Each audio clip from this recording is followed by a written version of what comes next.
Kailan ka mag-aasawa? Kailan ka mag-aasawa? Mahirap tumanda na walang pamilya. Yan ang madalas na naririnig ni Aya mula sa mga taong gusto siyang kamustahin at tila nagpapahiwatig ng malasakit. Marahil para sa ilan, malasakit daw na maituturing ang pagtatanong ng kailan ka mag-aasawa, kailan kayo magkakaanak, kailan susundan ang panganay ninyo, kailan ka magkakaapo. Ngunit kung masusing pag-iisipan, yan nga ba ay mga salita na nagpapakita ng totoong pagmamalasakit at pagmamahal? Minsan, naglakas loob si Aya at mahinahong sumagot, Auntie, maraming salamat po sa concern ninyo. May plano po ako mag-asawa, naghihintay lang po sa ngayon. Masaya po ako sa buhay ko ngayon. Napakabuti po ng Diyos sa akin mula noon hanggang ngayon. Kahit wala na po sina Mama, kailanman hindi po ako pinabayaan ng Panginoon.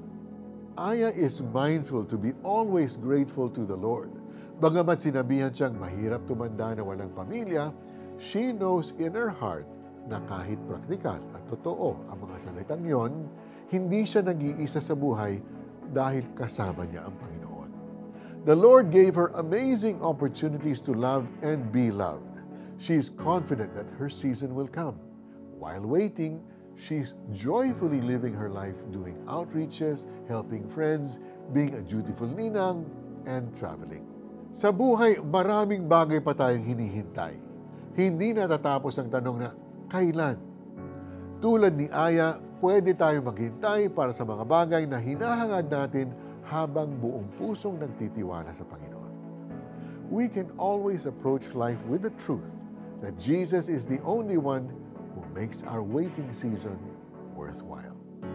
Today, you may be single, married, a widow or widower, an orphan, broken-hearted, or depressed, waiting for something or someone. Hindi mo kailangan sagutin ang tanong na kailan. Jesus is with you at gusto niyang iparamdam sa iyo na hindi ka kulang at kailanman hindi ka nag-iisa. Jesus' love has got you covered. Let's pray. Lord, thank you for your love. Guide me in my waiting season. I trust you and I continue to hope in your promises. In Jesus' name I pray. Amen. Show some love to the people in your life who are faithfully waiting and share this devotion with them. Sabik akong naghihintay, O Yahweh, sa iyong tugon, pagkat ako'y may tiwala sa pangako mong pagtulong. Awit 130, verse 5. I'm Mari Kaimo. Thank you for joining us. I'll see you next time.